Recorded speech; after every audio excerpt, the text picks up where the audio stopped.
ఈరోజు October 12 pastor appreciation day. Pastor మనకు pulpit మీద నిలబడి బోధించే సేవకుడు మాత్రమే కాదు, వాళ్ళు కనిపించని భారాన్ని మోస్తూ విపరీతమైన కన్నీరు కార్చి మన కొరకు ప్రార్థిస్తున్నారు. Tears that no one counts. ప్రపంచం నిద్రిస్తున్న వారు మన కోసం మేల్కొని ఆత్మల పట్ల భారంతో ప్రార్థిస్తున్నారు. పాస్టర్గా నడవటం సులభం కాదు, కానీ అది పవిత్రమైనది. కీర్తి, ఘనత జన సమూహంలో కొరకు కాదు గాని వారు ఉన్నతమైన పిలుపును విన్నందున.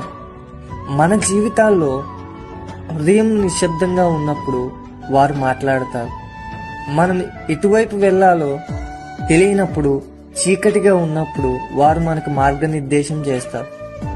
ఇతరులు ద్వేషించి మన అనుకున్న వారే విడిచిపెట్టిన తీర్పు చెబుతున్న వారు మనలను ప్రేమిస్తారు. ఎవరు చూడనప్పుడు మన కోసం ప్రార్థించారు, దారి తప్పినప్పుడు మనకు మార్గనిర్దేశం చేశారు, మరియు కన్నీళ్లతో కూడా ప్రేమతో సత్యాన్ని బోధించారు. మీరు ఆశ యొక్క స్వరము. ప్రతిరోజు సిలువను మోస్తున్న గొర్రెల కాపరి.